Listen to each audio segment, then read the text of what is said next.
Halo semuanya, selamat sore. Kembali lagi sama aku, Kana, di channel aku, Kana.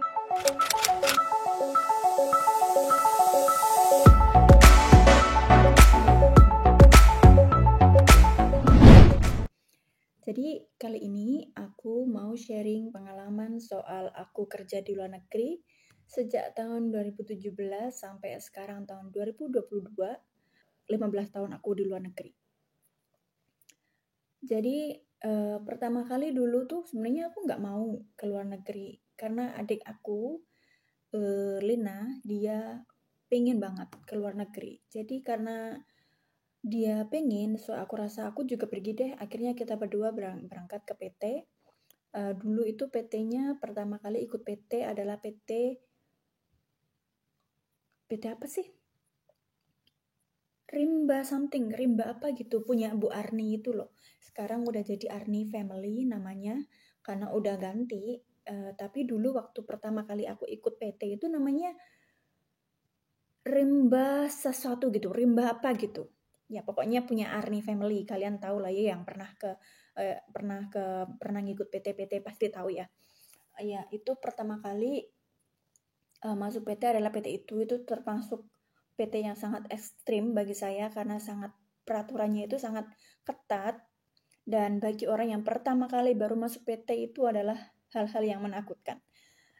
Ya, jadi aku tuh dulu daftar mau ke Singapura. Aku sama adik aku tuh daftarnya mau ke Singapura, tapi entah kenapa pas kita visanya turun itu kita visa turun Malaysia dan kita udah nggak bisa berbuat apa-apa, nggak bisa berkutik apa-apa.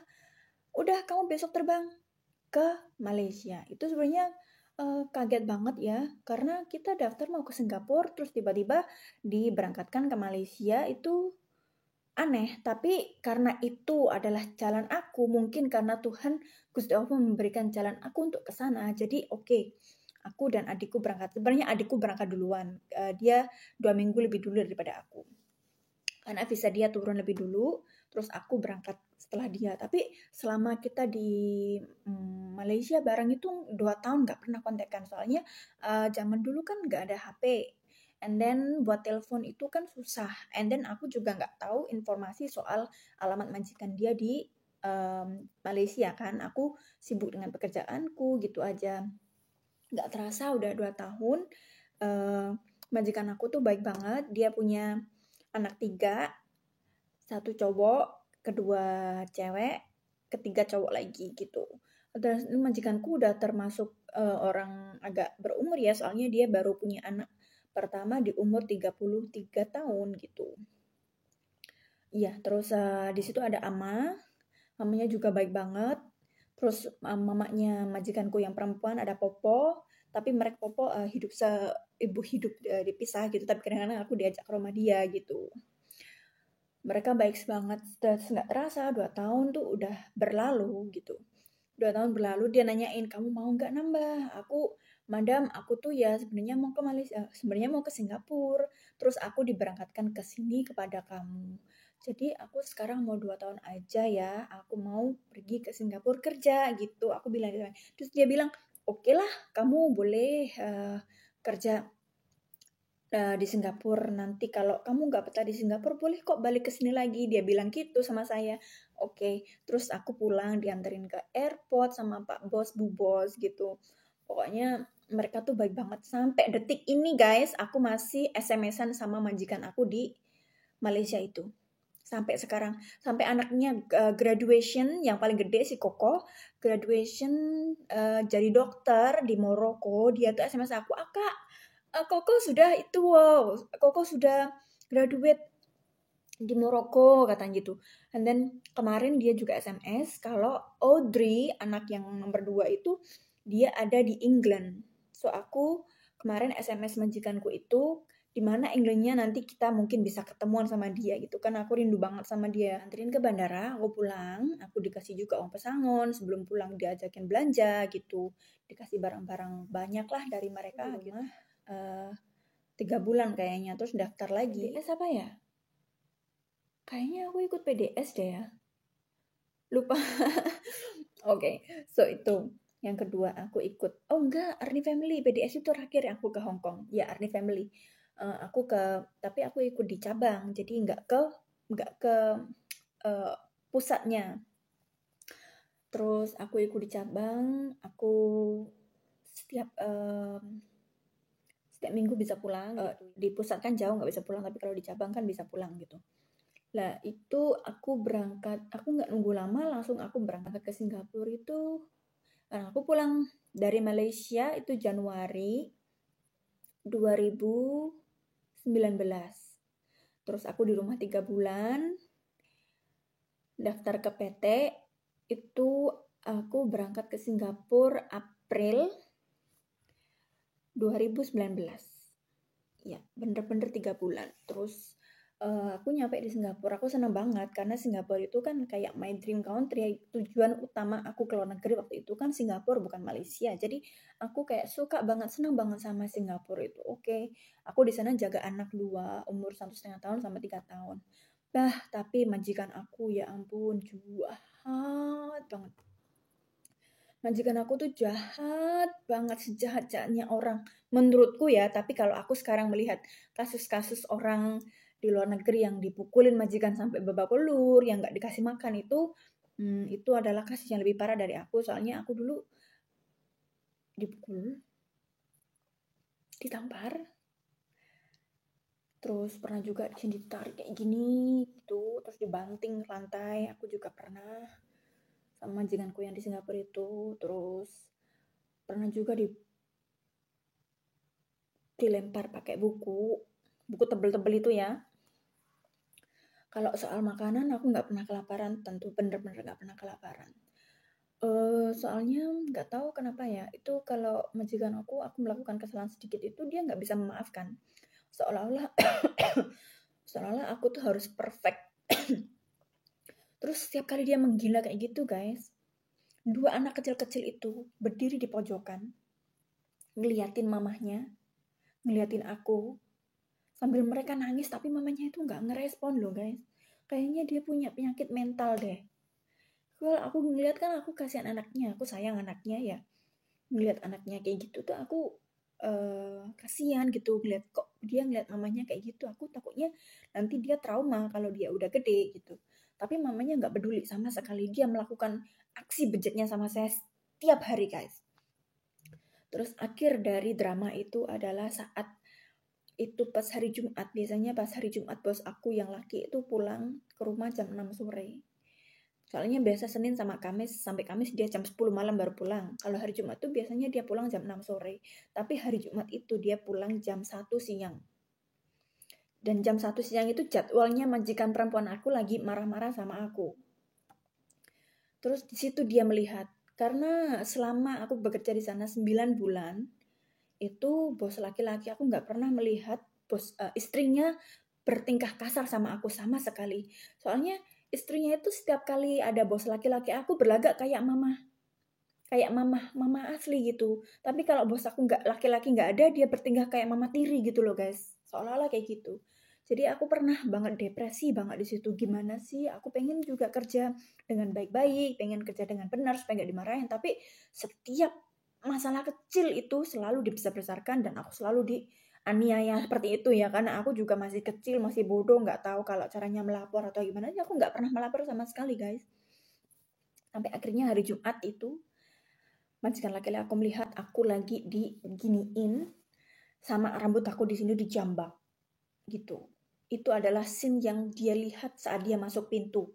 Kayak gitu guys. Jadi dia langsung teriak sama istrinya, apa yang kamu lakukan? Katanya, what are you doing? Semua. Karena dulu di sana itu mereka pakai bahasa Mandarin ya. Terus aku nangis ke dia, Pak, tolong pulangkan saya. Aku detik itu juga. Terus detik itu juga dalam sejam aku disuruh packing barang-barang aku. Terus aku disuruh dianterin ke agent. Oke, setelah dianterin ke agent, aku hari itu kan hari Jumat ya. Hari Minggunya langsung diterbangin balik ke Semarang. Tapi guys, di Singapura itu dulu aku 9 bulan kan ya. 9 bulan itu potongan ya. Dulu tuh gaji 240. Kayaknya, aku lupa, 240, 260. kayak gitu. Tapi kan potongannya per bulan 200 something. Jadi aku per bulan cuma nerima $20 selama 9 bulan kali 9 bulan. Berapa ya? Itu hitungannya bisa saya. 20 kali 9. Nah, cuma $180 Singapura. Nah, $180 Singapura itu berapa sih duit Indo waktu itu? Cuma 2 jutaan kira-kira ya. Kira-kira segitu ya. Gitu doang. Aku 9 bulan kerja itu cuma dapat uang segitu. Terus aku pulang itu karena majikan laki-laki mungkin dia merasa iba ya. Aku pulang tiketnya dikasih dia. Terus oke, aku pulang. Terus setelah itu aku trauma guys. Aku nggak berani keluar negeri sama sekali. Aku nggak berani. Pokoknya kayak orang linglung gitu, aku sering ngunci diri di kamar, sering diemin diri di kamar. Itu sampai pada akhirnya aku diajakin tetangga aku buat kerja di rumah makan dekat rumah. Yaitu di restoran, dulu restoran Putra Jawa Timur apa ya kayaknya. Putra Jawa Timur apa? Resto Asri kayaknya ya. Terus aku kerja di situ. Kerja selama ada 1 tahun kali ya. Keluar dari sana, terus aku daftar ke PT PDS yang membuat aku berangkat ke Hong Kong sampai sekarang ini guys. Itu 2011. 2011 aku berangkat ke Hong Kong. 2011 tanggal 27 Januari. Pertama kali menginjakkan kaki di Hong Kong. Dengan harapan supaya mempunyai kehidupan yang lebih baik dan pokoknya udah nggak main trauma-traumaan lah. Pokoknya kita kan pengen kerja, pengen cari uang. Jadi karena aku udah mengalami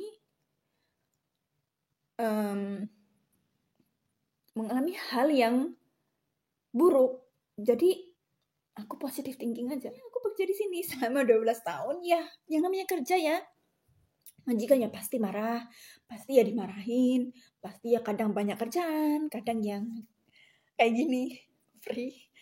Kadang juga sibuk banget, kadang masak banyak buat 20 orang, kadang masak cuma buat 1 orang, kadang nggak masak sama sekali. Yang namanya kerja kan ada up and down gitu ya. Tapi setiap kali up, itu kita mencoba untuk menetralkan. Dan setiap kali down, kita juga harus mencoba menetralkan. Gitu kan yang namanya hidup. Terus ya begitulah, aku bekerja di majikan aku di Hong Kong 12 tahun. Setiap 2 tahun aku pasti pulang. Setiap kontrak aku selalu pulang. Hanya kemarin karena COVID itu aku nggak pulang. Karena takutnya nanti kalau aku pulang aku nggak bisa kerja lagi kan. Jadi ini aku adalah hampir 4 tahun aku belum pulang. Nanti aku pulang sekaligus habis kontrak, terus nggak balik lagi ke Hong Kong. Sekarang aku lagi ada di Inggris guys. Ya aku sering diajak ke luar negeri sama majikan aku di Hong Kong.